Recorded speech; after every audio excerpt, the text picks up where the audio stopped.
Hai guys, ini aku mau sharing cara sharing session dengan Ustadz Hanan Ataki dan Ustadz Agam di Menara 165.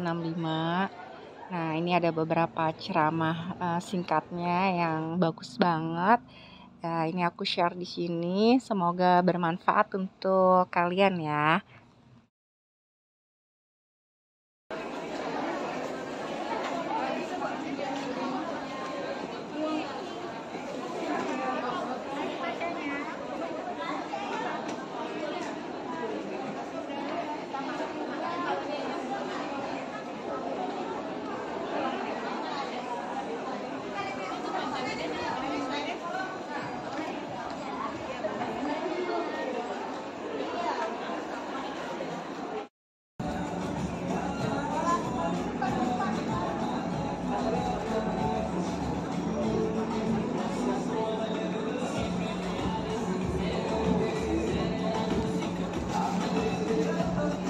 Lagi dan juga ada special guest yaitu Ustadz Agam Fahrul ya. Ini terima kasih buat teman-teman yang sudah datang, yang sudah menjadi bagian peserta dari sesi 2. Ini sharing time yang dipersembahkan oleh Ayah Amanah Event Organizer. Boleh tepuk tangan dong buat Ayah Amanah, terima kasih banyak ya.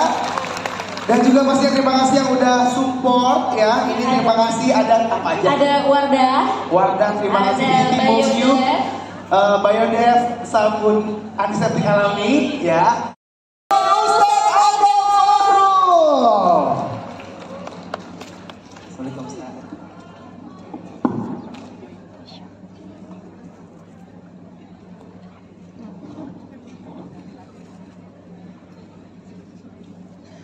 Masya Allah.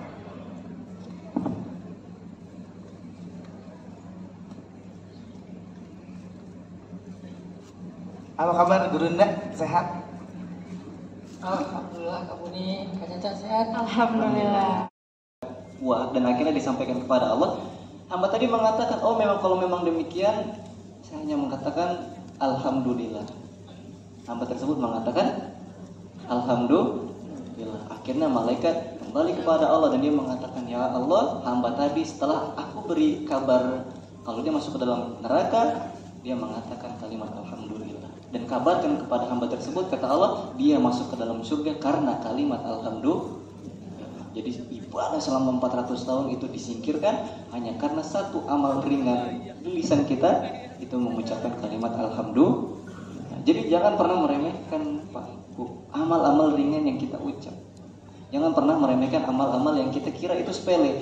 Kalau kata Ibnu Athaillah di kitab tasawufnya Al-Hikam, potensi amal yang paling diterima itu adalah amal yang ketika kita lakukan tapi tidak kita ungkit-ungkit, atau amal yang kita lakukan dan kita sepelekan atau langsung kita tinggalkan. Berbeda dengan amal yang kita kerjakan setelah itu kita ungkit-ungkit, maka potensi diterimanya itu berkurang.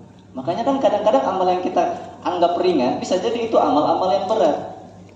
Kita mendoakan orang lain, kita memberi makan orang lain, kita membahagiakan orang lain, kita menghapus air mata orang lain, itu kan amal-amal yang ringan, tapi bisa jadi itu bisa menjadi amal yang berat. Maka kata Rasulullah, la tahqiranna minal ma'rufi syai'an walau antal akhaka biwajhin tariq.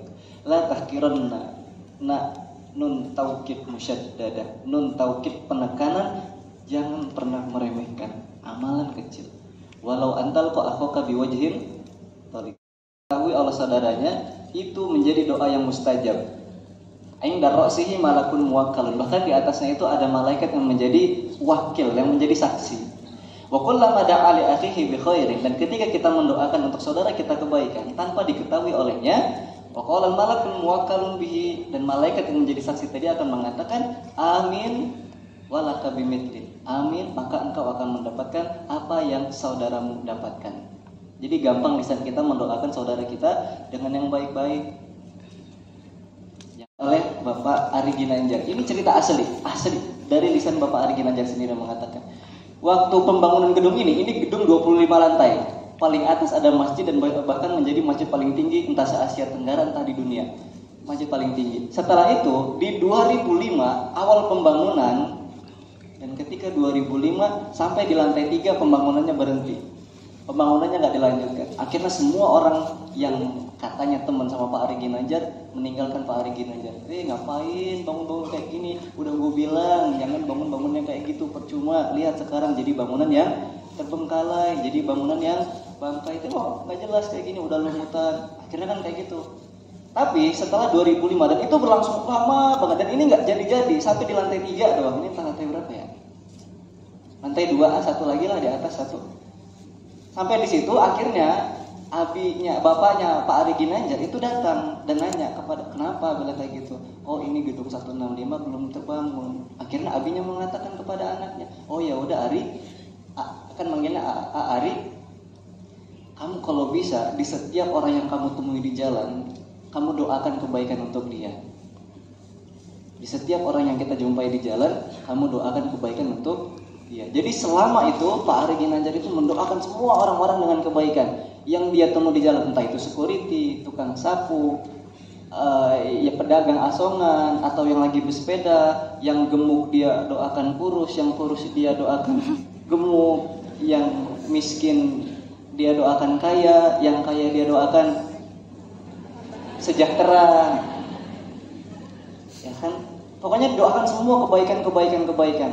Akhirnya setelah itu di sebelah gedung ini kesaksian beliau. Di sebelah gedung ini, di sebelah kanan gedung ini saya nggak tahu ya ada gedung sebelah mana. Pokoknya sebelah kanan kata beliau ada bangunan yang serupa dan itu tidak terbangun dan jadinya mangkrak juga. Akhirnya sebelum datang ke sini dia mendoakan gedung yang di sebelah. Dia nggak ngedoain gedung ini untuk jadi, padahal kan notabene-nya ini adalah gedung dia. Tapi dia mendoakan gedung sebelahnya. Ya Allah jadikanlah gedung sebelah. Ya Allah lancarkanlah pembangunannya. Itu lebih lama mangkraknya. 2005. Selama 2 tahun beliau berdoa, akhirnya 2008 mulai ada yang bangun, 1 orang, 2 orang, 3 orang, kok banyak yang bangun. 2008 akhirnya gedung tersebut yang didoain lewat aja padahal doa biasa, akhirnya gedung sebelah itu jadi gedung yang bagus. Akhirnya apa yang terjadi? Pak Ari Ginanjar nggak selesai doa di situ, terus aja doain apa yang dia lihat, kucing yang kelaparan dia beri makan, dia doain biar dapat makan, kucing pasar yang tadinya makan ikan asin dia doain biar makan apa yang mahal, Whiskas murahan, Royal Canin, ada yang lebih mahal nggak sih? Hah? Problem. Kayak ngurus tuan ya kita jadi babunya, mahal banget. Didoain kucing aja sampai didoain. Akhirnya di tahun 2010 bangunan yang tadinya mangkrak di 3 lantai jadi bangunan ada sampai 25 lantai. Karena sesimpel kita mendoakan orang lain. Jadi gampangkan lisan kita untuk mendoakan kebaikan untuk orang lain. Peta dunia atau globo yang sering kita lihat, di SD kan ada ya globo gitu. Apa sih namanya itu? Globo kan? Itu kan kalau kita lihat, kalau kita putar lebih banyak warna biru atau warna hijau? Biru. Padahal dulu ketika Allah menjadikan bumi itu lebih banyak daratan, artinya lebih banyak yang warna-warna hijau. Tapi karena sepotong doa yang disampaikan oleh Nabi Nuh, dunia yang tadinya penuh dengan hijau berubah menjadi warna biru. Nabi Nuh mengatakan, Robbi ini maglubun fantasir. Ya Allah, aku ngaku kalah. Ya Allah, aku terhadap umatku, aku ngaku kalah, maka tolonglah aku. Karena doa pendek yang disampaikan oleh Nabi Nuh, akhirnya dunia yang kita kenal penuh dengan perasaan gak enak dalam hidup kita. Akhirnya sahabat kita nanya, kamu gak apa-apa? Iya gak apa-apa, padahal kamu berusaha kayak gini loh. Gak apa-apa kok aku. Nah, kita bisa bedain antara cobaan dengan azab, teman-teman. Cobaan itu adalah hal-hal yang tidak mengenakan dalam diri kita dan kita ridho, maka itu namanya cobaan. Kalau azab bagaimana? Kalau hal-hal yang tidak mengenakan hadir dalam hidup kita dan kita akhirnya marah-marah, itu menjadi musibah, menjadi azab. Maka hati-hati terhadap hal-hal yang tidak mengenakan menghampiri hidup kita. Kalau kita marah-marah, kalau kita nggak ridho, maka itu bisa takutnya menjadi azab. Jadi azab itu nggak muluk-muluk tentang kayak yang di TV, Indosiar, sinetron. Udah. Soalnya saya juga dulu hampir jadi talent, bro. Agam Farul, artis, aktor. Sinetron tuh aktor nggak sih? Ya kan, aktor azab. Agam Fahrul mati dikejar gas 5 kg. Agam Fahrul mati. Nah gitulah. Jadi azab itu nggak muluk-muluk yang semenakutkan itu. Cukup kamu datang hal yang tidak mengenakan dalam hidup kamu dan kamu marah-marah, kamu nggak ridho, jadi musibah, jadi azab. Oke, karena jasad kita, hidup kita itu didiri oleh dua komponen, satu jasad dan satu lagi ruh. Ini kita kan semua kan sekarang ada jasad, ada ruh. Jasad itu sifatnya temporer dan ruh itu sifatnya permanen. Dan sampai malaikat Israel itu tugasnya hanya memisahkan jasad dengan ruh. Jasad dimasukkan ke dalam tanah, membusuk. Jadi kecantikan, kegantungan semua kita itu bakal habis di dalam tanah. Tapi ruh kita akan diangkat ke langit dan dimintai pertanggungjawaban.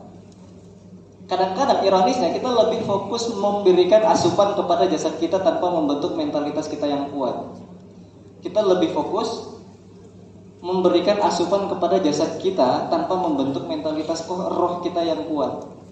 Akhirnya kalau jiwa kita sakit, mau kita dandan secantik apapun, kita tetap sakit. Kecuali kalau misalkan kita dalam keadaan kumuh, misalkan dalam keadaan tidak layak, tidak enak dilihat, tapi jiwa kita enak-enak aja, maka kita menjadi orang yang is everything gonna be okay, bro.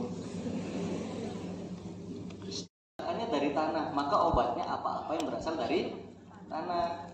Kalau kita sakit kaki, kalau kita sakit kepala, ya obatnya apa-apa yang berasal dari tanah.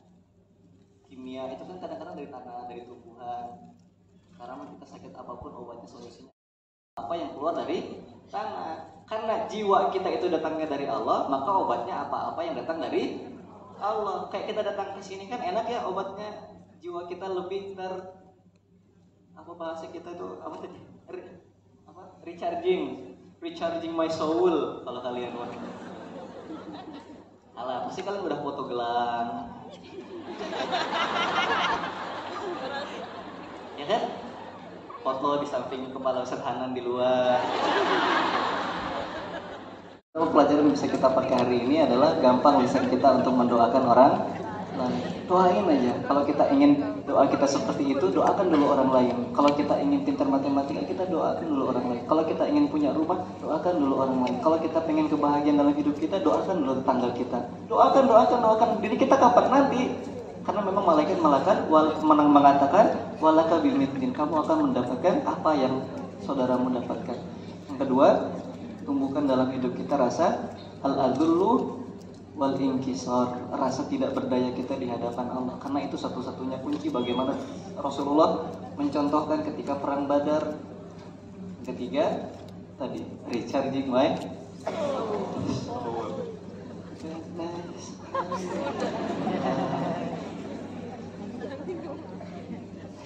Terakhir, jangan mencari kebahagiaan dan ketenangan dari manusia. Sampai kapanpun kita nggak bakal pernah dapat. Manusia itu lucu, kan? Kecilnya dihina, banyaknya dicurigai, salahnya dicari, bahkan benarnya sekalipun digibahi. Salahnya dicari, kecilnya dihina, banyaknya dicurigai, salahnya dicari, bahkan benarnya digibahi.